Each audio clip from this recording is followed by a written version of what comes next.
학창시절 저와 함께 다니던 친구 A와 B가 있었습니다. 같이 밥을 먹을 때면 B가 A보다 훨씬 더 많이 먹곤 했습니다. 그런데 희한하게도 잘 먹는 B는 날씬한 편이었고 입이 짧고 입맛이 까다로운 A는 통통을 넘어 뚱뚱한 편에 가까웠습니다. 안타깝게도 A는 점점 더 살이 쪘고 B는 날씬함을 유지했습니다. 이 둘은 도대체 어떤 차이가 있는 걸까요?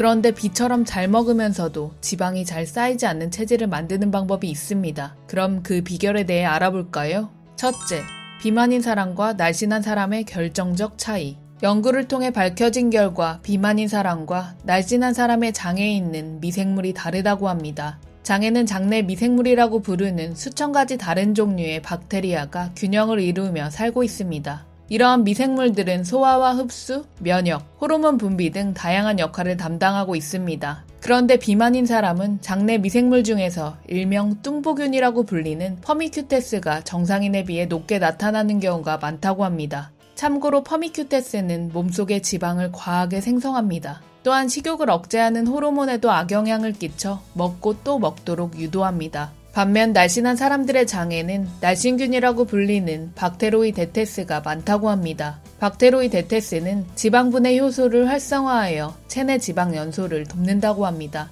또한 장 기능을 향상하고 면역력을 높여 건강에도 좋은 영향을 미칩니다. 즉 장에서 좋은 균이 우세한 사람은 날씬하고 건강하며 나쁜 균이 많은 사람은 살이 잘 찐다는 얘기입니다.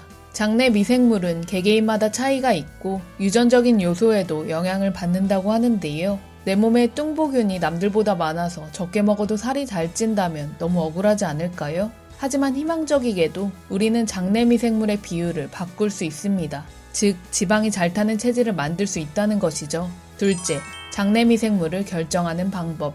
장내 미생물에 가장 큰 영향을 미치는 것은 바로 뭘 먹고 어떻게 먹느냐인데요. 앞서 언급한 입맛이 까다로운 A의 식습관을 살펴보면 치킨이나 삼겹살, 고기 등 육식을 환장할 정도로 좋아했고 편식이 심한 편이었습니다. 채소나 나물 등을 정말 싫어해서 쌈을 절대 싸먹지 않았고 심지어 햄버거를 먹을 때 양상추나 토마토까지 가차없이 빼버렸습니다. 그리고 밥을 적게 먹고 그 외 초콜릿, 사탕, 달달한 음료 등 간식을 자주 먹었습니다. 육식이나 첨가물이 많이 포함된 가공식품은 유해균이 정말 좋아하는 먹이인데요. 이스라엘에서 행해진 한 연구에 따르면 인공 감미료를 섭취한 뒤 불과 2, 3일 후 장내 미생물 균형이 상당히 흐트러졌고 유해한 미생물이 증식한 반면 이로운 박테리아가 줄어들었다고 합니다. 유해균이 증가하면 장내 부패를 일으켜 가스 냄새가 고약해지고 내장 지방이 잘 쌓이게 됩니다. 다 잘 먹던 B는 A가 빼버린 채소를 자기 햄버거에 넣어서 먹곤 했는데요. B는 채소나 과일, 육식 뭐든 가리지 않고 다 잘 먹었습니다. 그런데 삼시세끼를 든든하게 먹고 끝이었습니다. 물론 간식이나 디저트를 먹을 때도 있었지만 누가 주면 먹고 딱히 찾아 먹지는 않았습니다. B의 식습관은 유익균을 강하게 만듭니다. 유익균은 섬유소가 풍부한 채소, 과일과 같은 자연식품을 좋아합니다. 샐러드와 같은 신선식품을 챙겨 먹어야 하는 것은 단순히 칼로리가 낮아서가 아닙니다. 우리 몸에 이로움을 주는 유익균을 강하게 만드는 것이기도 합니다. 하지만 항상 클린한 식단을 유지할 필요는 없습니다. 총 섭취량에서 내가 주로 먹는 것이 진짜 음식인지 인공적인 음식인지 그 비율이 중요합니다. 평소 식습관이 건강한 사람은 때때로 좋지 않은 음식을 먹어도 몸에서 다 해결할 수 있습니다. 내가 평소에 주로 어떤 것을 먹느냐에 따라 장내 미생물을 결정할 수 있습니다. 내가 먹이를 준 미생물은 결국 나의 건강과 체질을 좌우하는 것입니다. 셋째, 어떤 늑대의 주인이 될 것인가. 어느 날 나이가 든 인디언 추장이 그의 손자들에게 말했습니다. 내 안에는 2마리의 늑대가 있는데 이들은 계속해서 싸우고 있단다. 한 마리는 두려움, 화, 시기심, 분노, 이기심, 열등감을 가진 늑대이고 다른 한 마리는 기쁨, 평화, 사랑, 희망, 공감, 진실을 나타내는 늑대란다. 그런데 이 싸움은 모든 사람의 마음에서 일어나고 있단다. 그러자 손자들이 물었습니다. 그러면 할아버지, 어떤 늑대가 이기나요? 그러자 노인은 이렇게 말했습니다.